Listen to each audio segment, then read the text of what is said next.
오늘 야고보서 1장입니다. 오늘 야고보서 이제 처음인데요. 야고보서는 5장까지 있습니다. 짧은 서신인데 야고보서는 책의 이름처럼 야고보가 쓴 책이죠. 성경에 보면 이 야고보라는 이름이 많이 등장을 합니다. 좀 제자 중에도 야고보가 있고요. 당시에 흔한 이름이다 이렇게 우리가 여길 수가 있는데 교회 전통에 보면 이 야고보서는 예수님의 친동생 중에 야고보가 있습니다. 그래서 그 야고보가 쓴 것으로 알려지고 있는데 사도행전 15장에 보면 그 베드로와 함께 이 야고보가 초대교회의 아주 중요한 지도자였습니다. 또 갈라디아서 2장에 보면 사도 바울은 이 야고보를 가리켜서 교회 기둥이다 이렇게 이제 표현을 했습니다. 야고보의 주제는 우리가 잘 아는 것처럼 행함 이렇게 우리가 이제 알고 있는데 그냥 단순히 행함이라는 표현보다는 당시에 윤리적이고 실천적인 부분을 좀 강조했다. 그러니까 이렇게 이제 이야기할 수 있습니다. 우리가 앞에서 히브리서 말씀 우리 계속 읽었잖아요. 히브리서는 읽을 때 어땠습니까? 히브리서 같은 당시에 이제 고난과 핍박을 당하는 성도들을 위로하고 격려하기 위해서 대부분의 서신서가 쓰여졌잖아요. 바울의 서신서도 마찬가지고 또 히브리서도 마찬가지였습니다. 근데 이 야고보서도 그 시기에 쓰여진 것 때문에 당연히 성도들 위로하고 격려하는 그런 이제 서신이었는데요. 특별히 이 야고보에서는 행함을 강조한다는 거예요. 그럼 고난과 핍박을 이기는 거와 행함과 무슨 관련이 있을까? 우리가 이런 생각을 할 수가 있는데 결국 여러분 행함이라는 건 뭘까요? 열매잖아요. 어떤 믿음이 있고 또 우리 신앙이 있으면 나에게 나타나는 행함은 그것이 결과다라고 할 수 있죠. 삶의 자세인 거고요. 그래서 결국 이 야고보서는 우리의 모든 신앙과 믿음의 결론 같은 말씀을 하고 있다라고 이야기할 수 있습니다. 처음에 우리 종교개혁자들은 이 야고보서를 가르쳐서 지푸라기 서신과 같다 이런 얘기를 했어요. 그래서 한동안 이 야고보서를 읽지 않는. 근데 그럴 수밖에 없는 게 초대교회 그 종교개혁자들은 뭘 강조했습니까? 믿음을 강조했잖아요. 오직 의인은 믿음으로 말미암아 산다. 이랬기 때문에 행함보다는 믿음에 더 포인트를 뒀기 때문에 그런 것이죠. 그러나 이후로 이 야고보서가 연구되고 또 이제 야고보서를 읽으면서 사실 야고보서가 제일 중요한 서신이었구나라는 것을 이제 알게 되는 것입니다. 그리고 더 나아가서 이 야고보서는 믿음을 강조하지 않는 게 아니라 사실 야고보서 처음부터 마지막까지 믿음과 관련된 말씀들이 계속 나옵니다. 그래서 믿음과 인내, 믿음과 시험, 믿음과 기도, 또 믿음과 행함 우리가 읽다 보면 사실 계속 믿음과 관련된 말씀들이 나와요. 또 믿음과 말 이런 내용이 나와서 모든 건 믿음의 토대 위에서 해야 된다라는 이야기를 합니다. 전체적인 이제 야고보서가 이제 그런 내용이니까 우리가 이제 그런 생을 마음에 딱 품고 우리가 읽으면 되겠습니다. 우리 1절 한번 볼까요? 오늘 1절. 과연 야고보서는 우리에게 어떤 이야기를 하고 있는가? 1절 보시면 하나님과 주 예수 그리스도의 종 야고보는 흩어져 있는 12지파에게 문안하노라. 지금 야고보가 12지파는 이스라엘 백성들을 의미합니다. 그들에게 이 편지를 쓴다 했는데 이거 보면 자기를 소개할 때 뭐라 그랬어요? 하나님과 주 예수 그리스도의 종 야고보 이렇게 기록을 했어요. 우리는 그냥 무심코 읽었지만 지금 야고보는 자신을 종이라고 이렇게 이제 소개했어요. 주님의 종입니다. 그리스도의 종입니다. 저도 기도할 때 그런 기도를 하고 또 성도님들도 기도할 때 하나님의 종, 주의 종 이런 표현을 쓰는데 사실 우리가 과연 하나님의 종, 그리스도의 종이 될 자격이 있나?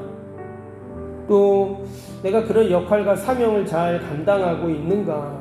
과연 주의 종으로 내가 떳떳한가? 이런 질문을 해보면 참 너무나 죄송하고 또 부족하다 하는 생각을 해봅니다. 특별히 지금 이 야고보서가 예수님의 친동생이 있었다고 했잖아요. 그러면 지금 자신을 뭐라고 얘기합니까? 나는 우리 형님의 종입니다. 사실 이런 표현인 거거든요.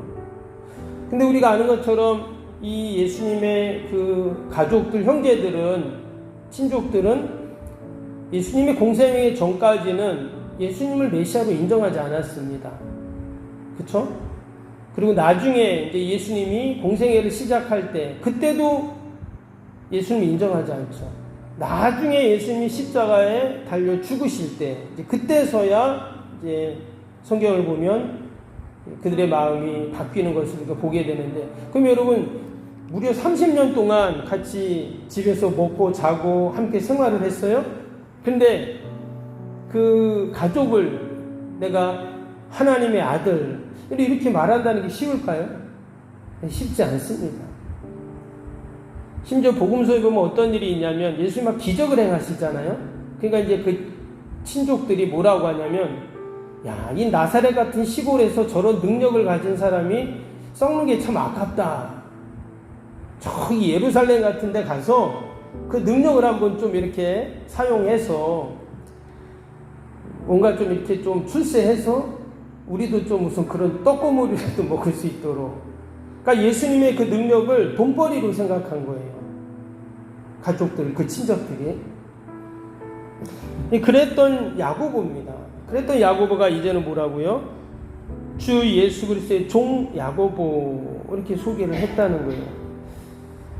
참 이거는 너무나 귀한 고백이고 또 모습이죠.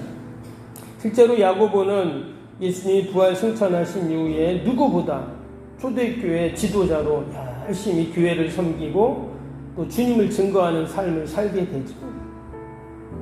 야고보서가 대략 62년, AD 62년경에 쓰여졌다 이렇게 얘기하는데 62, 63년 정도. 그러니까 예수님이 십자가에 죽으신 후에 대략 30년 동안 교회를 섬기고 복음을 전했던 삶을 산 겁니다. 주님의 종으로 지난 30년 동안 그가 살면서 과연 그는 어떠한 신앙과 믿음으로 살았을까? 이 야고보서에 다 기록이 되어 있어요. 짧은 서신이지만 5장밖에 안 되지만 우리가 이 말씀을 또 읽어보고 계속 우리가 읽으면서 우리의 신앙도 다시 한번 다지는 은혜가 있기를 축복합니다. 이어지는 2절 3절도 보겠습니다. 2절 3절 내 형제들아 너희가 여러 가지 시험을 당하거든 온전히 기쁘게 여기라. 이는 너희의 믿음의 시련이 인내를 만들어내는 줄 너희가 알미라. 상당히 좀 강하게 시작을 하고 있어요. 그렇죠? 그러면서 야고보가 행함을 강조한다 했잖아요. 그렇죠? 행함을 강조한다. 근데 그 행함의 근거가 뭐라고요? 그 행함의 근거가 믿음이다 했어요. 그 여기 3절에 뭐라고요? 너희의 믿음의 시련이 이 모든 인내를 만들어낸다. 분명히 믿음이라고 얘기했잖아요. 그렇죠? 그냥 인내가 아니라 믿음이 그 모든 시련들을 다 인내하고 이겨낼 수 있다. 근데 정말 그래요. 여러분 믿음을 가진 거와 믿음이 없는 거 다르죠? 제가 이렇게 성도들도 보면 참 어려운 일, 다 어려운 일들이 있는데 그 어려움을 참 믿음으로 다 이기는 분들이 있어요. 반면에 조그만 어려움이 다가와도 막 그냥 힘들어하고 뭐 이런 모습들도 있습니다. 근데 이제 이 믿음이라는 게 참 희한해요. 믿음이 참 희한합니다.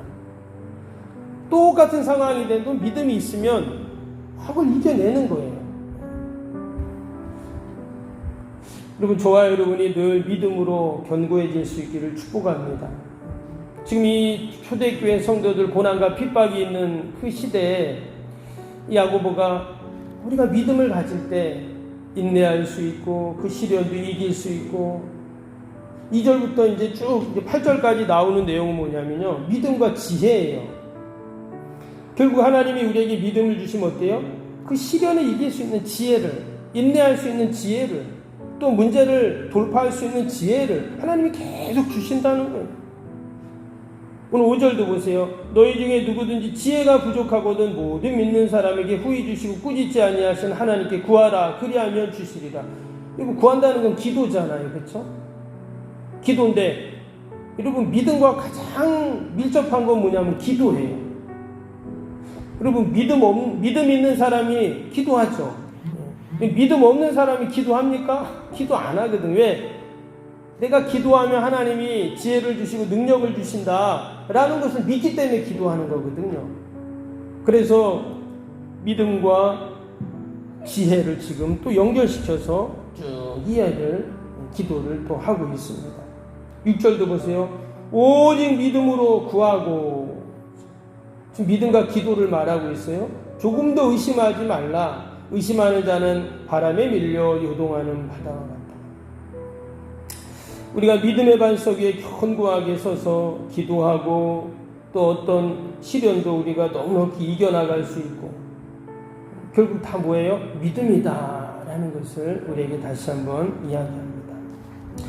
뒤에 보면 또 믿음과 말씀, 또 믿음과 은혜, 믿음과 능력, 사실 다 연결이 되고 있죠.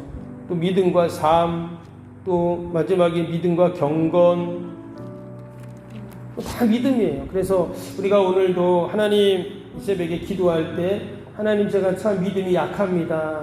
오늘도 하나님 믿음을 주셔서 기도하고 또 믿음으로 인내하고 믿음으로 승리하는 귀한 하루가 되게 해달라고 우리가 함께 기도하는 저와 여러분 되기를 바랍니다.